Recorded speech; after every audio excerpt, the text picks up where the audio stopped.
নমস্কার বন্ধুরা, আমি পারুল। আমার নতুন একটা ব্লগে তোমাদের সবাইকে স্বাগত। তো তোমরা সবাই কেমন আছো? আশা করি সবাই ভালো আছি। আমরাও খুব ভালো আছি। তো এখন বাজে 10:30। আমি স্নান করে চলে এসেছি আমার মেয়েকে তেল মালিশ করার জন্য। ওকে তেল মালিশ করে আমি রান্নার কাজে যাব। তো আমার মেয়েকে স্নান করানো খাওয়ানো হয়ে গেছে। এবার আমি আমার শ্বশুরমশাইকে দিলাম ওকে একটু বেরু বেরু করিয়ে নিয়ে আসার জন্য। তো এসে দেখি আমার জায়ের রান্না তো প্রায় শেষ। মাছ রান্নাটা বাকি ছিল, তো আমি বললাম ছাড়, মাছটা আমি রান্না করে দিচ্ছি। তো এই যে মাছগুলোকে লাল লাল করে ভেজে নিচ্ছি এখন।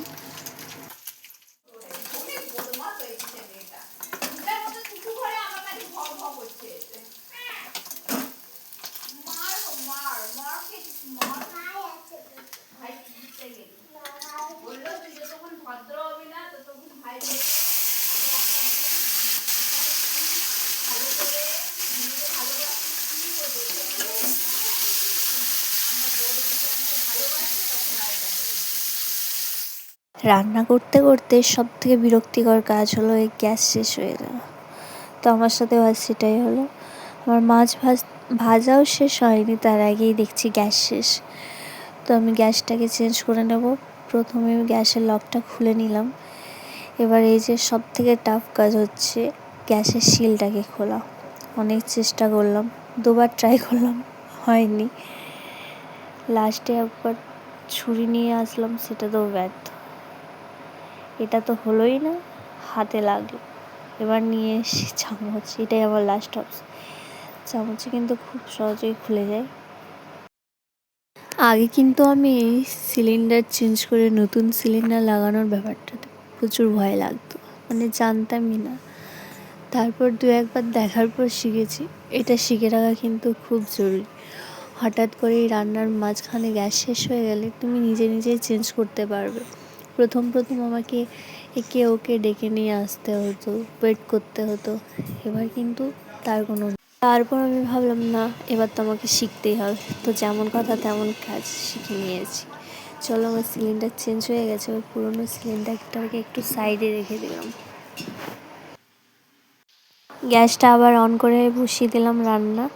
এদিকে মাছের তেল, একটু পেঁয়াজ, লঙ্কা, মশলা দিয়ে পাটি চচ্চড়ি বসিয়ে দিয়েছি। এটা আমার শাশুড়ির খুব পছন্দের। আর এদিকে মাছের মশলাটা কষিয়ে নিচ্ছি। আজকে বানাবো মাছের কালিয়া। তো ওই জন্য মশলাটা দেখো আমার প্রায় কষানো হয়েই গেছে। এবার রান্না শুরু করি।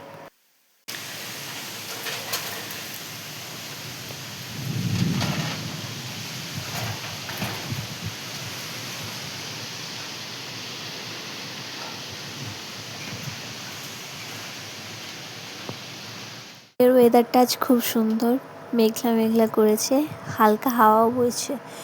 তো এইদিকে দেখো আমার ছোটো মেয়ে রাস্তায় বেরিয়ে পড়েছে একটু ঘুরু করার জন্য।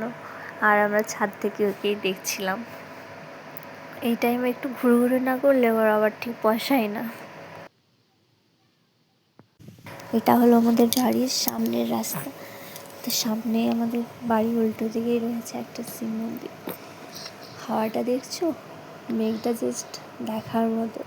ফোনে কতটা কি উঠেছে আমি বলতে পারবো না, কিন্তু সামনের ভিউটা জাস্ট অসাধারণ। আর এইদিকে দেখো আমার মেয়ে ঘুরে চলে এসেছে। তো ওকে নিয়ে আমি ছাদে চলে এলাম। আজকের ব্লগটা তোমাদের কেমন লাগলো সবাই একটু কমেন্টে জানিও। আজকের ব্লগটা আমি এখানেই শেষ করলাম। দেখা হচ্ছে নেক্সট ব্লগে। ততক্ষণে সবাই ভালো থাকুন, সুস্থ থাকুন।